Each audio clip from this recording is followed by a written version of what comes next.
இருந்தாலே தெய்வம் சொன்னார். அரச மரத்தை பற்றி சொல்லும்போது பகவத்கீதையில கிருஷ்ணர் மரங்களில் நான்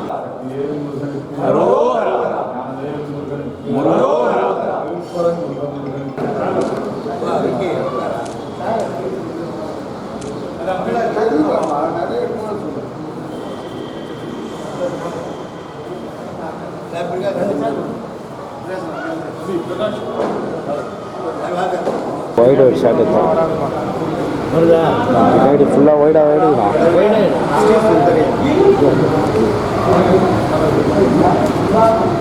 வேலூர் மாவட்டம் காட்பாடி பகுதி தாரா படவேடு ஸ்ரீ சுந்தரியம்மன் திருக்கோவில் கடந்த நவம்பர் மாதத்திலே வெகு சிறப்பாக கும்பாபிஷேக திருப்பணிகள் நல்லபடியாக நடைபெற்றிருக்கிறது அம்மனுடைய அருளால். இப்பொழுது ஆடி மாதம் உற்சவம் திருவிழா வெகு சிறப்பாக நடைபெற்றுக் கொண்டிருக்கிறது. இந்த நேரத்திலே வந்து இந்த பகுதி மக்களுடைய நலனுக்காகவும் நம்முடைய ஆன்மீகம் வளர்ந்திட வேண்டும் என்பதற்காகவும் நான் பிரார்த்தனை செய்தேன். தமிழ்நாடு முழுக்க அம்மன் கோவில்களிலே நல்ல விதமாக பண்டிகைகள் விழாக்கள் நடைபெற்றுக் கொண்டிருக்கிறது. ஆடி மாதம் என்று சொன்னாலே அம்மனுக்கு கூழ்வார்த்தல்.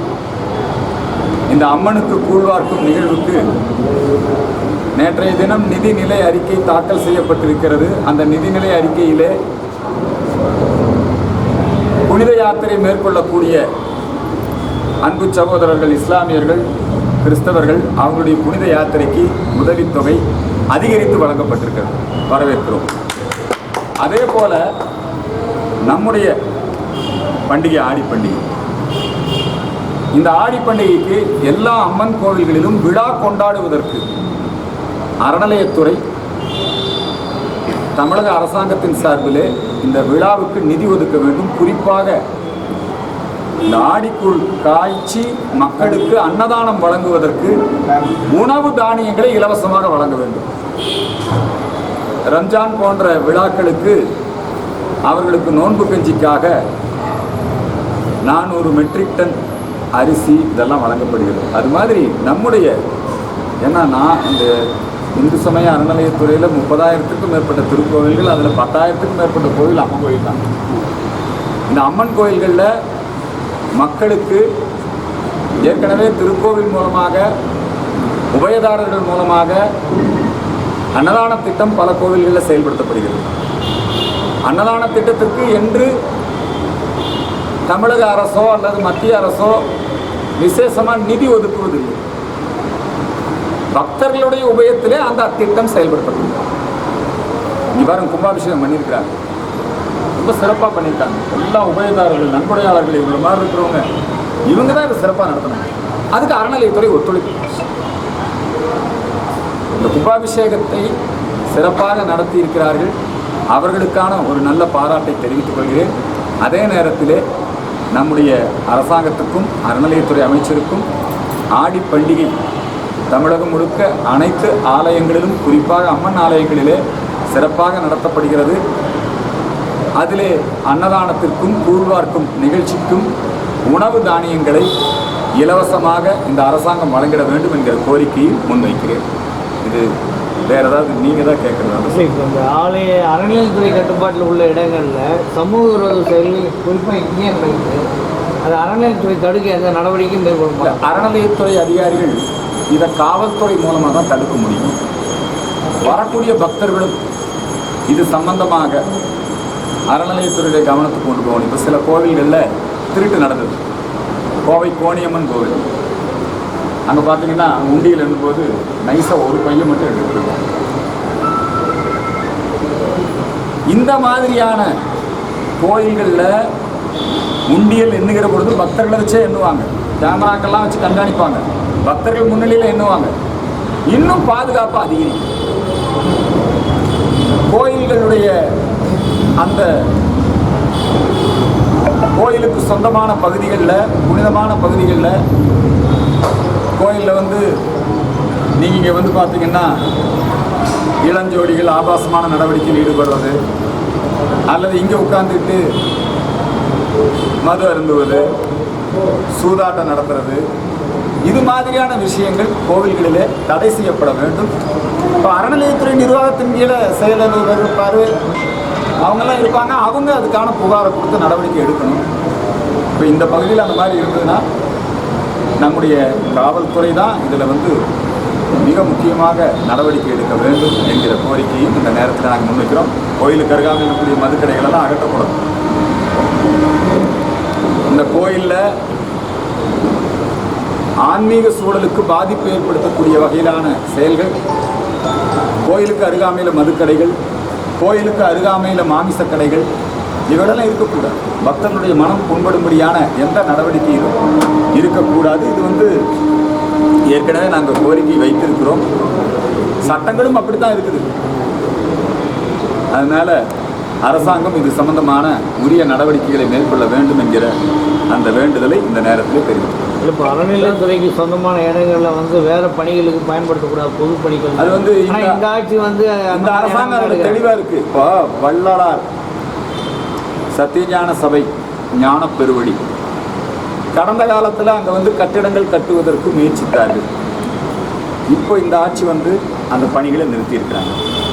கடந்த காலத்தில் கோயிலுக்கு சொந்தமான இடங்களில் வணிக ரீதியான பயன்பாட்டுக்கு மண்டபங்கள் கட்டுவது, கார் பார்க்கிங் கட்டுவது, அப்படி ஒரு 200க்கும் மேற்பட்ட ஒப்பந்தங்கள் போட்டிருந்தாங்க. அதை நம்முடைய மாண்புமிகு அறநிலையத்துறை அமைச்சர் அதை ரத்து பண்ணியிருக்கிறார்.